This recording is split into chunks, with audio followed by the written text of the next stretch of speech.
ipapatawag ko si Franz Castro. Hello, kumusta po kayo lahat? Welcome po sa ating munting channel ng Inday Sara, Survivor, ang taga-ulit ng balita. So ayaw mo yung pera ko, hindi mo tanggapin yung pera ko, mag-abogado na lang ako sa'yo. Pwede ba yun?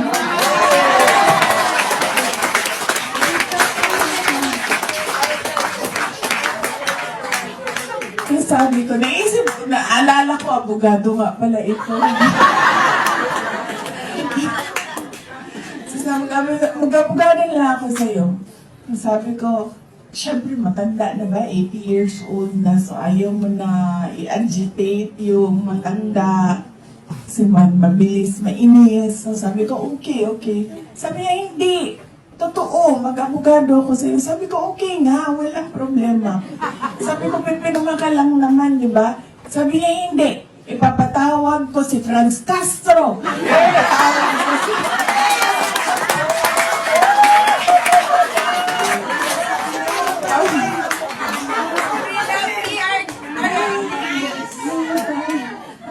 papatawag si ganito, papatawag ko si ganyan.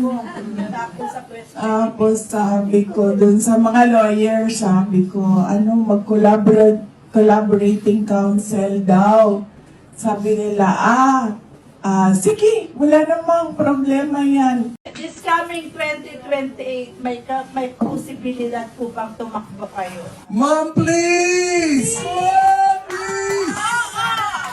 Please! Yes, ma'am. Para mapaghandaan namin lahat. We are serious. We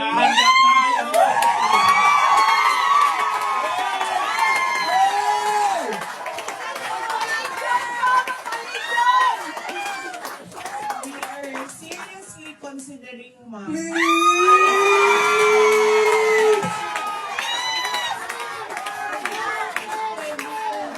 Tuloy-tuloy yung Yes! Maawa ka!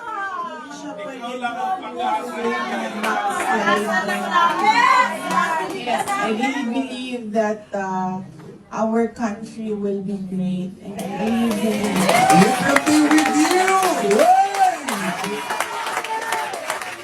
Please!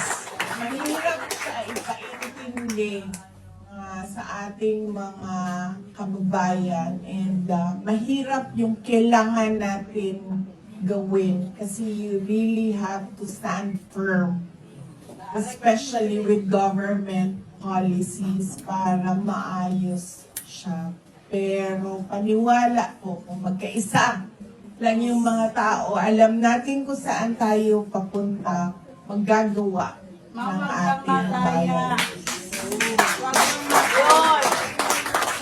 Yes, ma'am. Isa din yan sa kailangan bantayan ng mga kandidato. Ngayon, napatunayan ko na bobo siya. Sinabi niya 4 million. Hindi pala marunong sa math eh. Hindi niya nakakita, may zero yun eh, 40 million yun. Maswerte na yan kapag yan ay nakakuha ng boto na 4 na milyon. Kasama na ang iglesia. Kaibigan ko eh. Opo. Kilala mo eh, si Larry Gadon. Opo. Ito. Pinadala lang naman sa akin eh. Opo. Pinadala sa akin. Hindi ko nababasahin, medyo... Pero sa gist niya, Opo. yung si Congressman Marcoleta, hindi mananalo yan. Ganun ba sabi? Hindi mananalo yan kasi kung ibig niya kasing sabihin, akala niya siguro, wala na ako sa panig ni Pangulong Bongbong Marcos. Okay, opo. Hindi ko nga alam kung bakit niya sinabi yun. Kasi kanya, pag sinabi mo yung mga kay Duterte, hindi kakayanin yan eh. Maswerte na yan kapag yan ay nakakuha ng boto na 4 na milyon. Kasama na ang iglesia. Oo. Itong analysis niya, tingnan mo kasi yung dating chief ng police, PNP, General Eliazar, kanya. Opo. Yan, sinuportahan ng iglesia yan. Tingnan mo, umabot lang siya ng 10 million. Opo, Eliasar, tama Di kayo. ba? Opo. Last elections po, Hindi ba si Larry Gadon palagi niya sinasabi, bobo kayo eh. Opo, totoo yun. Doon sa sumikat, Oo. Alam mo, lumilito siya yung bobo eh. Opo. Kaibigan ko ito eh. Ha? Totoo po, totoo. Last elections, lagi kayong magkasama rin yan. Kaibigan ko naman yan. Hanggang ngayon, no? Hindi ko nga malaman kung bakit siya nagsalita ng ganito. Opo. Ngayon, napatunayan ko na bobo siya. Sinabi niya 4 million. Hindi pala marunong sa math eh. Oho. Hindi niya nakakita, may zero yun eh, 40 million yun.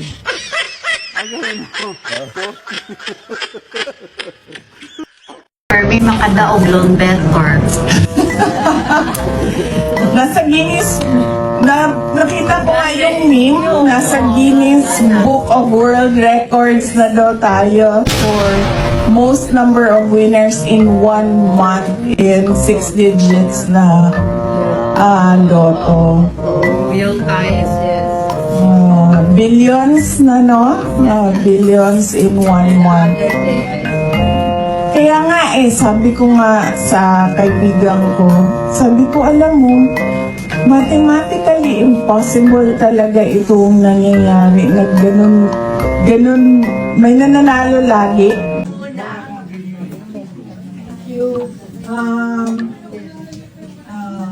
Mga kababayan, ladies and gentlemen, assalamualaikum warahmatullahi wabarakatuh. Madayaw, maayong adlaw, kaninyong tanan. Magandang araw sa inyong lahat.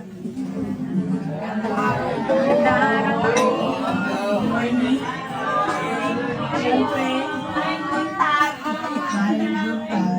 Siyempre, unahin ko muna ang pagpapasalamat. So, una muna ang pagpapasalamat sa Diyos dahil binigay niya sa atin ang araw na ito. Every day is a gift.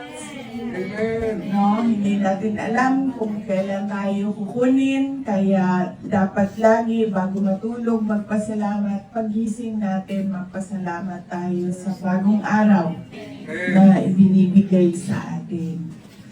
Pangalawa, ang pagpapasalamat ko sa inyong lahat sa oras ninyo. Happy ako dahil Sunday, siguro walang mga pasok, no? Walang mga trabaho. Pero kahit Sunday, alam ko kailangan ninyo maglaba at mag-grocery para sa darating na linggo. Pero binigay ninyo ang umaga ninyo para sa ating pagtitipon dito ngayong umaga. Maraming salamat sa oras. Yung iba sa inyo, dala pa nila ang kanilang mga anak. At nagpapasalamat ako dahil nakikilala nila yung mga opisyal ng ating gobyerno sa Pilipinas at ipinapakilala ninyo sa inyong mga anak kung sino ang mga opisyal ng gobyerno natin sa Pilipinas. Ang susunod ay pagpapasalamat sa akin, personal. Nagpapasalamat ako sa inyong patuloy na suporta sa opisina ng Vice President at sa mga projects and programs ng Vice President. And syempre, ang aming pagpapasalamat mula sa pamilya from 2014, 2015, 2016 hanggang ngayon 2025, bagong taon na, ay nandyan pa rin ang tiwala at suporta ninyong lahat, mga kababayan dito sa Japan. At ang huling pagpapasalamat ay mula sa mga kababayan natin, mga mahal ninyo sa buhay, mga pamilya ninyo na nandoon sa Pilipinas na tinutulungan ninyo nagsisikap kayo dito sa Japan, araw-araw, nag-iisip kayo, paano ba ako makakaipon? Paano ba ako makasave? Para may maipadala ako na tulong doon sa aking pamilya at para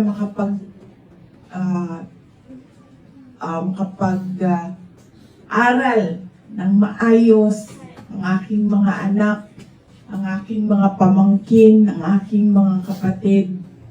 Sigurado ako, January ngayon, ubus-ubus na yung pera ninyo dahil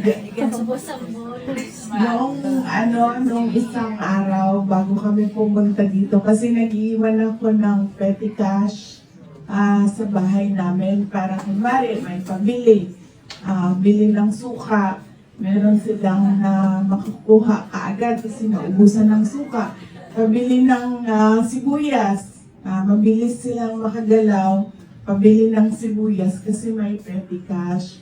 Tapos, papabili sana ako ng Coke Zero. Tapos, sinanong ko yung, magkano ba petty cash dyan? Bago kasi ako nagpapabili, tinatanong ko muna, magkano ba petty cash? Sabi sa akin, 0. Sabi ko, ay, halatang-halata na January na. Dahil lubos na ang pera. Oo. Ganun kasi ang mga Pilipino, no? Pag naramdaman ko yan nung December, merry-making, party, regalo. Hindi lang isang Christmas party, sa isang araw, 3 Christmas party. Tapos sabihin, hindi, magda-diet na ako. Magda-diet na ako sa January. Pero next December, nitong darating na December, sigurado ako, ganun pa rin yung mangyayari sa atin. Magiging milyonaryo pag December, magiging mga hulubi pag dating ng January. Kaya ang maganda siguro, maganda dyan, yung 1 year ninyo sa January and December sa darating na taon, ihanda nyo na. Itago na yon para hindi siya magastos sa December. Para pagdating ng January, meron pa rin reserve. At hindi kayo masiro sa petty cash ninyo. Yes, nagpapasalamat ako sa oras ninyo at nandito kayo ngayon. Nabanggit ko kanina yung pagpapasalamat ko sa patuloy ninyo na suporta sa mga projects and programs ng Office of the Vice President. I'm sure alam niya naman kung anong nangyayari ngayon sa ating bansa at nakita ninyo, buti nga ngayon, no, may internet na, nakikita na natin, at saka mabilis na tayo mag-communicate sa ating mga mahal sa buhay at doon sa Pilipinas. Araw-araw pa ang video call, okay lang. So, pinaliit namin yung mga projects and programs namin. Noong una, last December, nag-planning kami. Sabi ko, lahat ng ating mga projects nandyan pa rin, pero babaan na lang natin yung beneficiaries.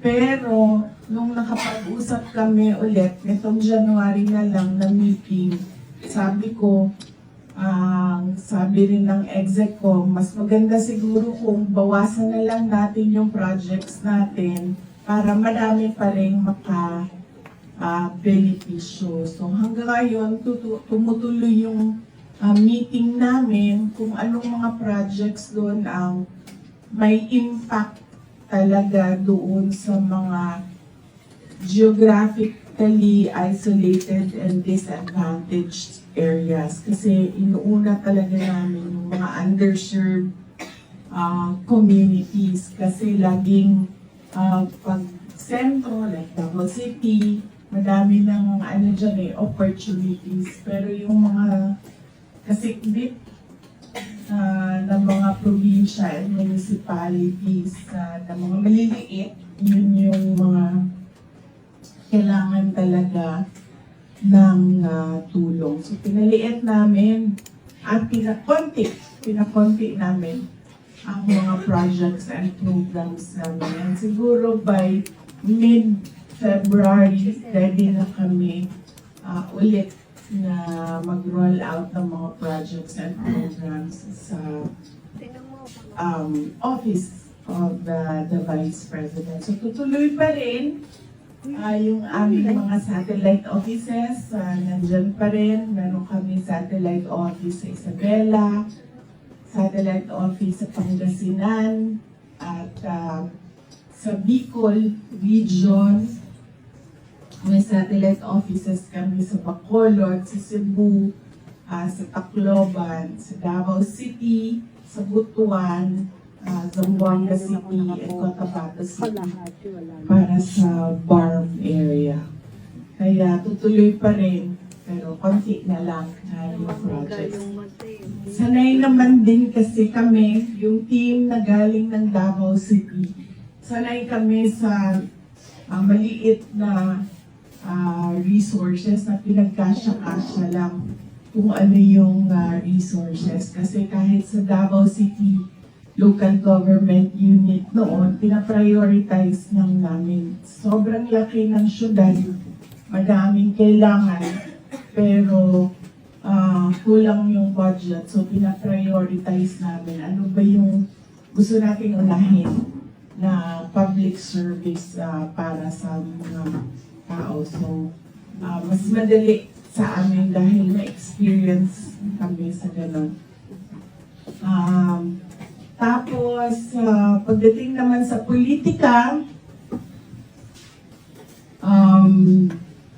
yung lagi kong naririnig sa mga kaibigan ko or sa mga kakilala, nangangamusta, yung iba nasa-stress pag nakikita niyo yung mga vlog sa YouTube, nag-aalala. Tapos, nag-iisip kung kamusta ako. Lagi meron nangangamusta sa akin. Okay lang ako kasi lumaki naman ako sa politika. 9 years old pa lang ako, mayor na yung father ko. At tuloy-tuloy yun. Hindi na tigil yun hanggang naging president siya. At kapag noon ganyan din ang politics sa Davao City. May siraan din, black propaganda din. Lagi sinasabi ng ni former President Rodrigo Duterte sa akin, ni Tatay Digong, lagi niya sinasabi sa akin noon, ganun talaga ang politika. Dudumihan ka ng kalaban mo para magmukha siyang malinis. Sabi niya, they will always paint you black so that they will look white. So, yun talaga, paulit-ulit yan noon. Kasi ganun din yung labanan nila, girian nila noon nung contemporary niya sa Davao City politics, former Speaker Prospero Nograles. So, kaya ako, hindi na ako nagtaka noong ganun ang nangyayari. Nagulat lang ako dahil masyado siyang maaga na nangyari. Na akala ko kasi trabaho, tapos pagdating ng 2027, kasi 1 year before election, politika naman na yon. Kasi yun na rin ang year ng filing of candidacy. Diba? Kapag kandidato ka na, doon na yung klarong politics na ang race. Kaya nagulat lang ako na maaga siya. Pero nung nakita namin na maaga siya, naano din kami na parang, ay salamat, maaga siya dumating. At least alam na natin kung ano yung ano yung iniisip nila, ano yung gagawin nila, ano yung sinasabi nila. Kasi at least ngayon, may time tayo na mag-isip din kung ano yung kailangan natin gawin. Kasi kung nangyari din yung 2027, tapos ganun ka laki yung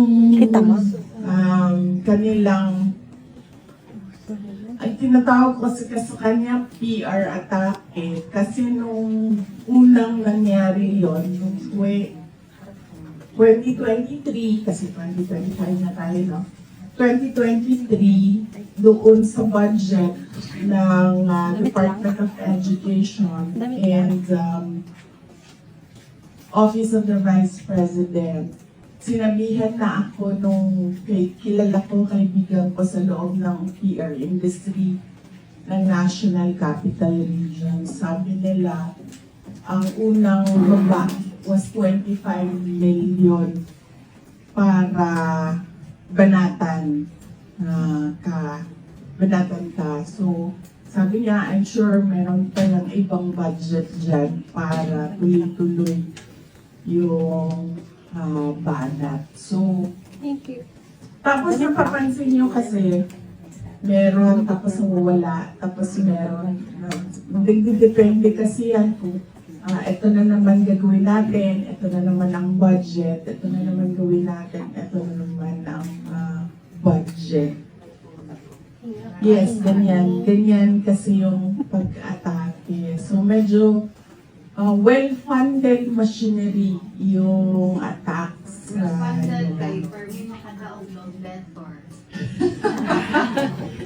Nasa Guinness, nakita ko nga yung news, nasa Guinness Book of World Records na daw tayo for most number of winners in 1 month in 6 digits na lotto. Billions na, no? Billions in 1 month. Kaya nga sabi ko nga sa kaibigan ko, sabi ko, alam mo, mathematically impossible talaga itong nangyayari na ganun, may nananalo lagi. Matik naman nila Yes. So yun. So, okay lang ako. Huwag kayo mag-alala sa akin. Expected, but hindi expected na maaga. But siguro gawa na rin ng Diyos na maaga para maaga ka rin maghanda.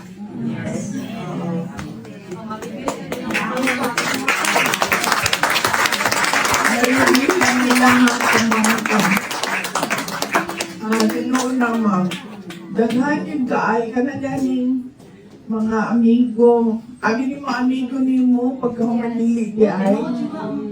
Tapos na-realize ko, ang meron lang akong realization, ma'am, na lahat pala ng politiko ay hindi mo kaibigan. Ang kaibigan mo lang talaga yung taong bayan.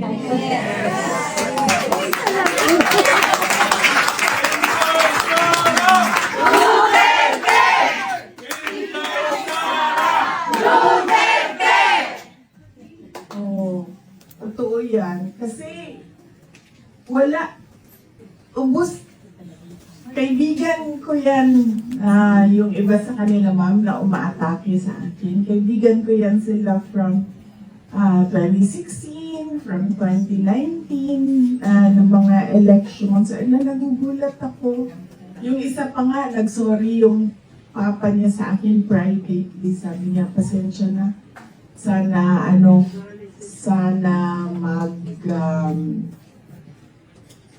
sana maging maayos lahat. Yun ang sabi ng papa niya. Alam ko na yung mama niya, Bisaya. So, sinabihan ko din pero yung father niya, Tagalog, dating congressman.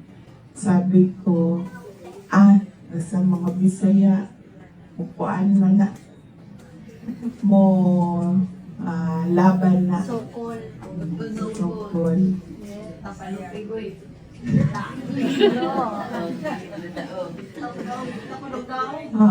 So okay lang ako, huwag mag-alala.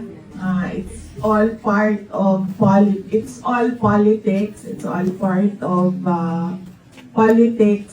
Pagdating naman sa mga cases, ito ang isa sa mga pinagpapasalamat ko kay President Duterte kasi malaki talaga siya sa education Yung habang lumalaki kami, yun talaga ang emphasis niya, education.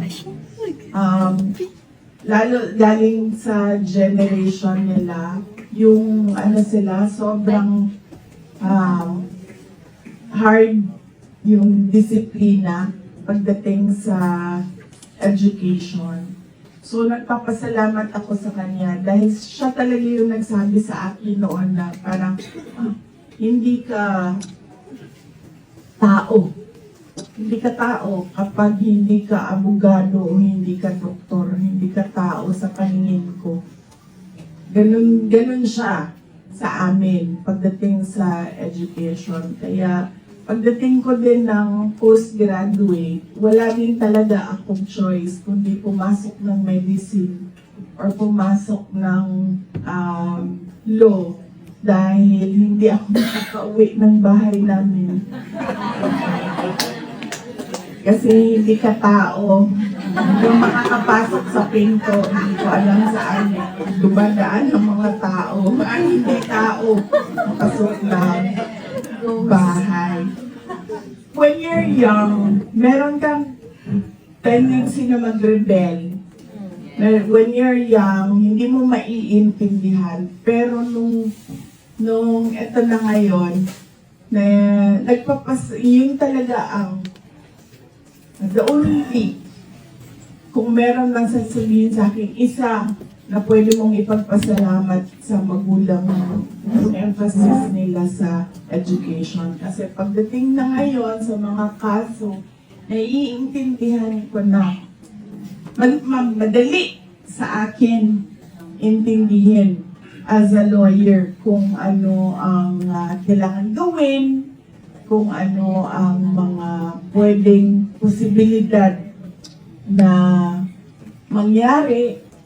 Noong di ba, pag December, sama-sama yung mga pamilya, di ba? So sa amin, pag December 24, madating talaga yung father ko sa bahay ng mother ko dahil doon nila nakita lahat ng apo.